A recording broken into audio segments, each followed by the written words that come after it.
I put makeup on just for this date, so it better go well. And I'm not posting this, probably, if it doesn't. It did not go well. Truthfully, it lasted less than 2 minutes. I walked up, he gave me a hug and said, "Are you hungry? Let's go inside." We went inside. He said, "Actually, can you step outside for a minute?" I stepped back outside, and he said, "I'm not trying to offend you, but I'm just not feeling it." So I walked to my car and came back home.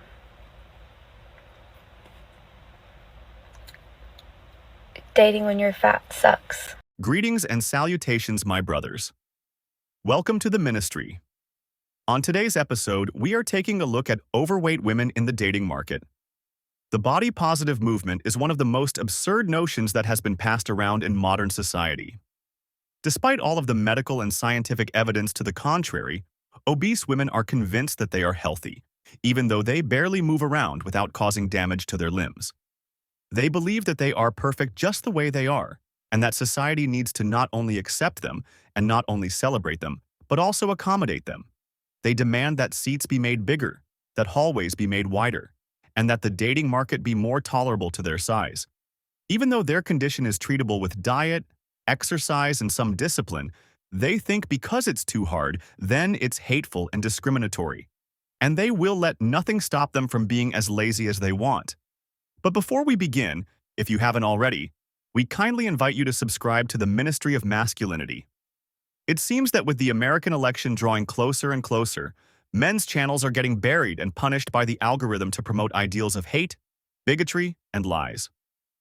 The men in these circles are not hateful, they're tired.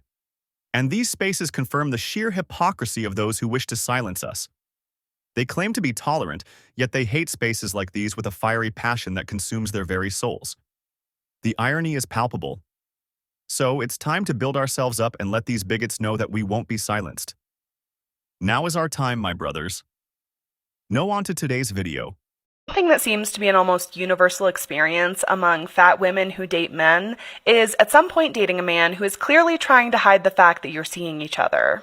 This has happened to me a couple times, and while those experiences were deeply dehumanizing and very painful, I have also come to understand that those men are also victims of a fatphobic society. It didn't occur to me until years later that that dynamic is created from their own fear of experiencing fatphobic abuse.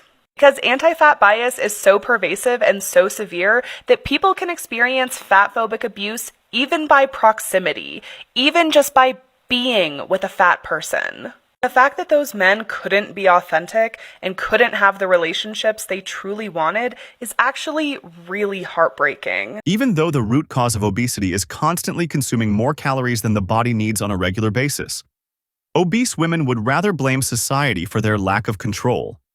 Weight gain can be easily controlled by a strict diet that measures the calories needed for the body to function. But because it's too hard, they will look for any easy way out that doesn't involve them to have to do any work.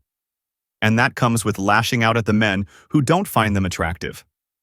These women insist that men must find them desirable, or else they are hateful bigots.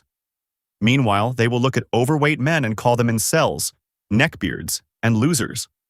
Men are not allowed the same luxuries these women grant themselves. They even have the crazy idea that their condition is healthy, despite years of medical documentation to the contrary. All because they want to eat anything they want and reap the benefits of life, which is their choice.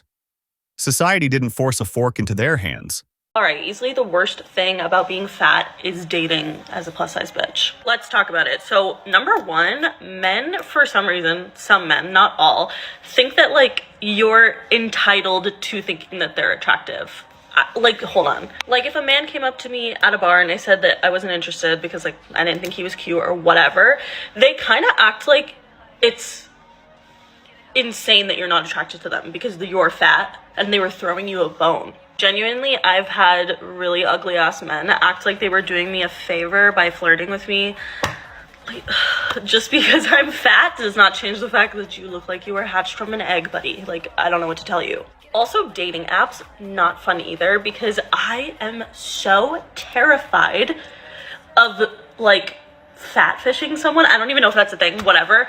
I put full body photos on all my dating profiles. I like to share my Instagram or like YouTube so they can like literally see me and know what I look like. And yet I've still canceled so many first dates because I was like, oh my God, what if they don't know I'm fat? Also having to be worried about everyone that matches with you or picks you up at a bar, whatever, that they're just like fetishizing fat people. There's just so much to think about when it comes to dating as a fat, and I'm tired. And also the type of men that love fat women are like gym bros. I don't know why this is a thing. Are you looking for like a new client to train?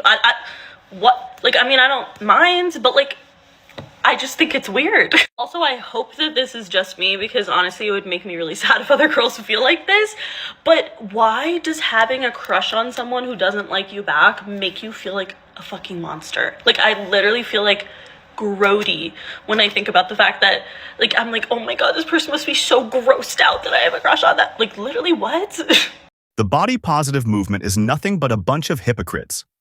As stated before, weight can be controlled. But factors like height, hair, and the length of one's member cannot. When a fat woman says that she wants a man who's 6'2", with a thick head of hair, muscular physique, and hung like an adult film performer, then she's stating her preferences. But when a man says that he doesn't want to date a politically motivated woman who's on the verge of type 2 diabetes, then all of a sudden, he's the bad guy who needs to accept that all women are perfect, healthy, and worthy of love. They act like being attracted to someone is a conscious decision, that he just needs to change his mind. Even though a man's physical preferences are rooted in biology, none of that matters, because her feelings will always be more important than facts. Okay, so this comment is asking me why having a weight or size preference in dating is different than other preferences. So I'm just going to break this down. Everyone has a type, right? Like everyone has a hair color they prefer, eye color, like people that they just like are attracted to without ever speaking to them. But no one puts in their Tinder bio, I will not date blondes or I will not date redheads, because there isn't an inherent hatred for people who differ from their usual type.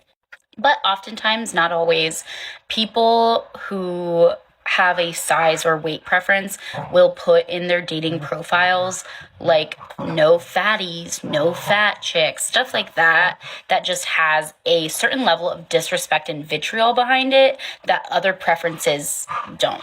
And the same goes for race. Like racial preferences, when you boil it down, are racism. And let's not overcomplicate the idea of fat phobia. Fat phobia, by dictionary definition, I literally Googled it, is just having a negative bias towards fat people. That's it. And so, yeah, a preference against all fat people is fat phobic. And I'm so sorry my dogs decided to have a wrestling match while I was recording this, but I hope that that was informative. I will say my ability to speak on this is limited by the fact that I am a average-sized human, so if I'm missing anything or if any of this is off base, please tell me. It doesn't look like this obesity epidemic is going anywhere. With Western food being packed with empty calories, women having endless excuses to why she will always be fat, and the absurd justification that everything bad that's happened to her is some source of deep trauma. It's here to stay, unfortunately. The only thing that can be done is to leave these women to their lives.